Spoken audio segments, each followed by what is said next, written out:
आवेश की मात्रा ज्यादा थी और इतने मुंहफट संत थे, छोटा बड़ा कुछ भी नहीं देखते, बस सीधा खीर में मुसल की तरह फेंकते। और इस कठोर प्रकृति के कारण, आवेश ज्यादा होने के कारण वे कभी एक ठिकाने में लंबे समय तक नहीं रह सकते, लेकिन आचार विचार में पक्के। उनके जीवन में इतने झोले आए, लेकिन आप जानते हैं तूफान में पहाड़ हिले तो चांद जी इतने पक्के और इतने मजबूत। और जो आचार विचार में पक्का होता है, संयम में रमण करता है, आचार्य भी उसके संयम की सुरक्षा के लिए बंदोबस्त करते हैं।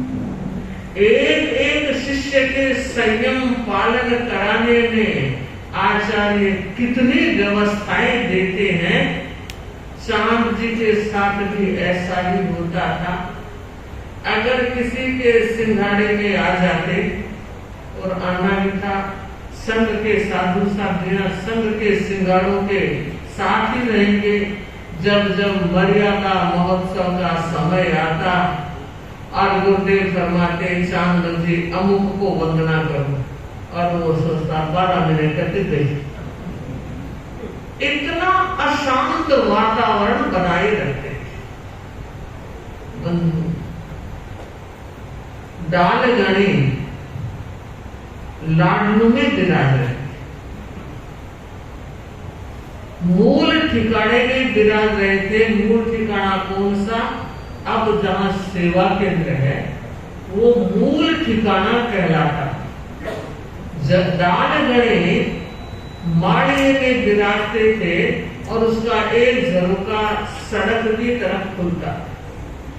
कान इतने सर्वे डालगणी के कि अगर कोई एक शब्द सुन लेते तो पूरा अर्थ समझ में आता। एक दिन की घटना यूं घटित होती है। चांद जी पानी लेकर आ रहे, संत गोसरी वाले गोसरी जाते हैं, पानी वाले पानी लाते हैं। व्यवस्था बनी हुई है, व्याख्यान के बाद ये क्रम बैठता है। श्रीचंद जी वैद मुठा की मां, डोकरे 2.5 मन से कम है, घर ज्यादा दूर नहीं था। साधु संत रोज उसके घर से पानी लेने जाते, रोज उसके दर्शन हो। लेकिन फिर भी डोकरी कहती गांव में गुरुदेव विराजे और बिना दर्शना रोटी खाऊं, ना ना, इसको नहीं हो सकता। अब कोई रिक्शे वाला उसको चढ़ाने के लिए तैयार कि भाई मारो तो रिक्शे टूट जी रहने दे। अब डोकरी पैदल आती, सांस इतना बोलता कि गली में लोगों को पता लग जाता कि मूठन जी आ रहे हैं। तो सेठानी का तो अंदर आना हुआ। अगर आप लोगों ने देखा हो लाडनू का मूल ठिकाना, तो गेट से अंदर घुसते दोनों तरफ चौकियां से, तो वो क्या करती, आते ही चौकी पर बैठ जाती। और गुरुदेव डालगणी की कितनी कृपा, जैसे ही मूठन जी आकर बैठते, गुरुदेव कमरे से बाहर पधारते और मूठन जी को दर्शन देते। अब चांद जी पानी लेकर पोल में घुसे और डोकरी दोनों हाथ जमीन पर टेक बैठे। चांद जी ने क्या कहा, पहले इतनी पसरी क्यों, अब भैंसियां सुसा के बोलिया, पहले इतनी पसरी क्यों, अब भैंस जिया सुसा। बंधु, डालगणी पधार रहे थे और उन्हें लास्ट वाले वाक्य सुनाई दे, भैंस जिया सुसा। डोकरी को दर्शन दे रही हैं और डोकरी संतों को क्या कह रही है सुने, उसने कहा मथे नंदा में मोटा पुरुष आप ठीक फरमाए, बड़ी कृपा करी गुरुदेव, मोटा पुरुष पर मैं के करूं, मारे औदारिक शरीर को इससे रूप। आज कोई ऐसा कह दे तो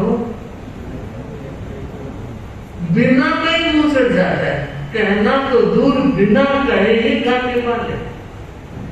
बंधुओं, डोगरी की इस विनम्रता को, इन शब्दों को किसने सुना? संत ने तो ध्यान दिया या नहीं, ऊपर वाले ने ध्यान। डाल गणी ने देखा, वाह सारिका, इतने कटु बात और इतना मीठा उत्तर कोई दे सकता है? इतिहास दुनिया का। डोकरी को दर्शन दिए, जयकारा दिया, रोजाना की तरह मंगल पाठ सुनाया और डोकरी गुणगान करती, खमा अंदाता न्याय करती, खमा अंदाता बेड़ो पार कर दियो, यूं गुणगान करते हुए अपने घर चले। और अब डाल गणी पाठ पर विराजित अंदर पधारे और संतों को पूछा भी कौन संत गया? तो कहा खमा चांद जी गए थे, जाओ देखो वो क्या कर रहे। वो तो पानी लेकर आए थे, मटकी में पानी डाला, पात्रे खाली किए, साफ किए और जगह पर रख गए। डाल गए ने दूसरे संत को भेजा, जाओ चांद जी को बुला कर। संत गया और चांद जी को कहा, चांद जी स्वामी आपने गुरुदेव याद करे, दूजड़ी छूटी, थड़ा बंद। अरे बाप बनियो किन्ने बख्शीश पर दान गणी फरमाया करते थे कि गोबर जी मेहरबानी रखना तो पूंछड़ी पर पैर तुम भी मत रखना। अगर पूंछड़ी पर पैर धर दिया तो झटका लगेगा, झापड़ ऐसी लगेगी कि याद रहेगी। बहुत कठोर प्रकृति के आचार्य, और लगता है उस समय ऐसे नेतृत्व की जरूरत थी, क्योंकि महुआ बड़ी बहुत कोमल। अगर किसी को दो शब्द फरमाने भी पड़ते तो ये कहते थे संता के गलती करो जना मने कहना पड़ा। और माणगणी का कालमान बहुत छोटा रहा, मात्र 4 वर्ष आते रहा और डाल गणी ने पूरे नेतृत्व की कमान संभाली। आप कोई भी, आपको शायद याद नहीं होगा, आचार्यों के काम की जिम्मेदारी रहती है। कौन व्यक्ति क्या काम करेगा, उनका जो पाटा उसको चौकी कहते हैं। अगर चौकी थोड़ी सी टेढ़ी मेढ़ी हुई, खैर नहीं छोड़ती। एक बार कपड़ा सिलाई किया गया, चोल कट्टा और ठीक से लेकर 2 टुकड़े हो, इतना ध्यान रखा जाता था। कुछ संत जो चौकी बिछाने में एक्सपर्ट थे, तो दूसरे संत कहते मथे बंदा में हमारी चौकी रो काम आप कर दो, दे आप दूसरों काम। इस तरह का अनुशासन था। चांद जी जूझते हुए आए और संतों को पता लगा कि अन्नदाता ने चांद जी को याद किया। तो छोटे छोटे संतों 2-2 सीढ़ियां चढ़ के भागे, कोई इस दरवाजे से कोई उस दरवाजे से, देखने के लिए कि क्यों याद किया। पता किसी को कुछ था नहीं। सारे संत इकट्ठे हो गए, कोई दरवाजे के पीछे, कोई खंभे के पीछे, यूं कान लगाकर सुन रहे हैं कि देखे अन्नदाता क्या फरमाते। डाल गणी ने फरमाया, चांद जी साधु और बोलना तुझे तो नहीं, ऐ थारी कविता मार, ऐ थारा मुक्त की असर है। बंधु एक परंपरा रही है, साधु संत और गुरु भगवंत अगर कोई बात कहते हैं, विशेषकर गुरु कहे तो हाथ जोड़ लो, तैत कहो, क्षमा घड़ी ध्यान रखेंगे, लेकिन उनकी प्रकृति अलग है। क्या बोले कि अंदाता मैं इन्हें के खोटो गयो, अंदाता मैं इन्हें के खोटो गयो, जिससे बात है। धरती और आसमान है, जो डाल गणी ने उठावने की पूरा ठिकाना काम है और दंड दिया, 1 महीने तक रोटी और पानी के सिवाय कुछ भी नहीं खा। ठिकाने में आए और संतों ने पूछा के चांद जी चलाएगा तो आई झुंझुड़ा ठंडा को लेके के हुए। अब देखियो सियाले का टाइम था, बाहर के बहुत सिंघाड़े पधारे हुए थे, तो संतों में एक चर्चा शुरू हो गई। माना शामल जी ने कोई गलती की, लेकिन गुरु महाराज ने जो दंड दिया वो ज्यादा है।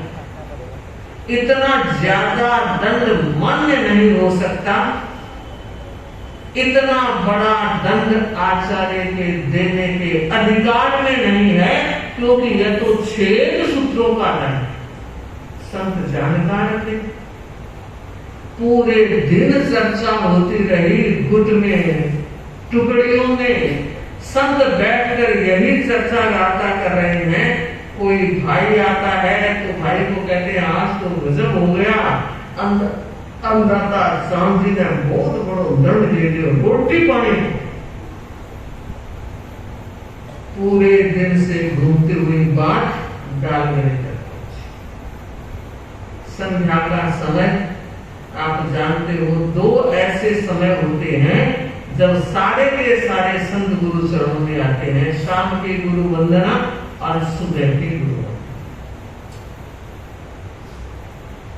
शाम की गुरु वंदना हो गई, संत चर्चा में लग गए।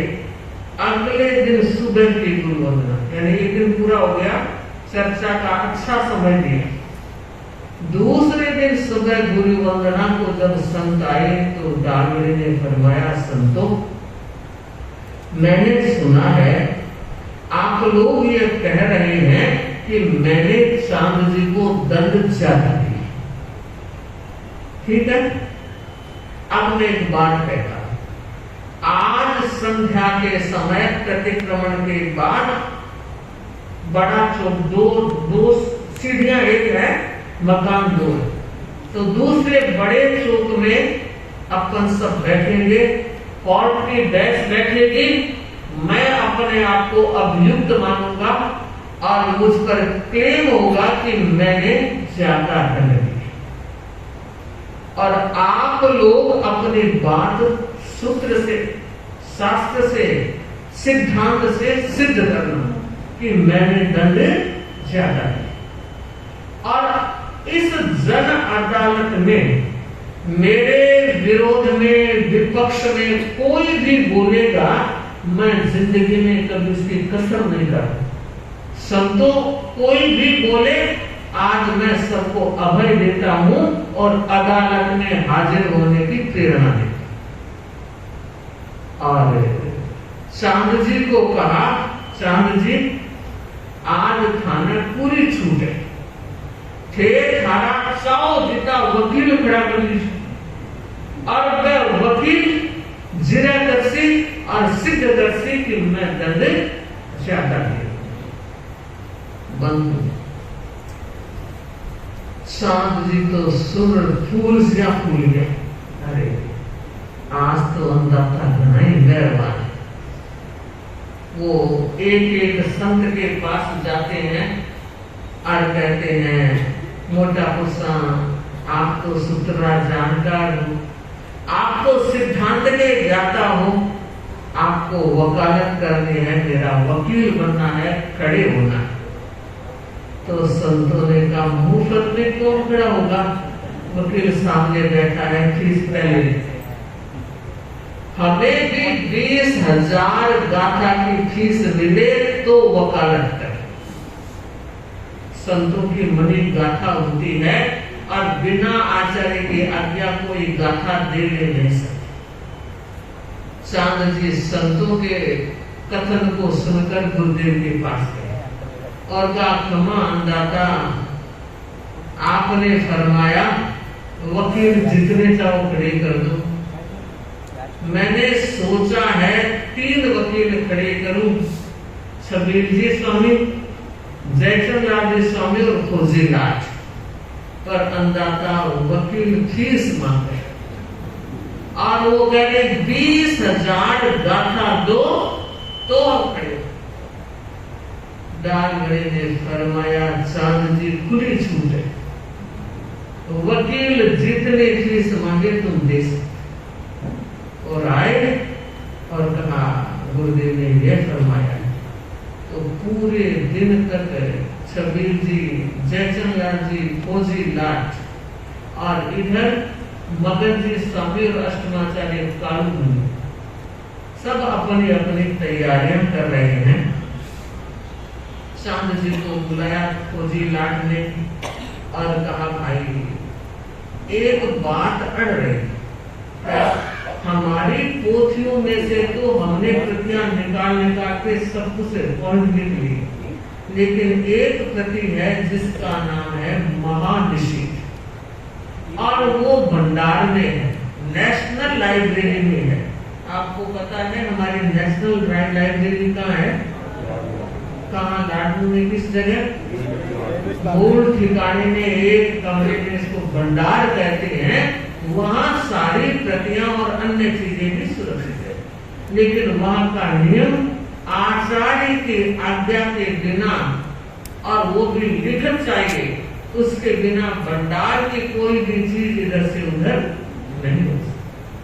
तो चांद जी डालगढ़ी के पास आकर निवेदन करते हैं, गुरुदेव महानिषेध की प्रति चाहिए।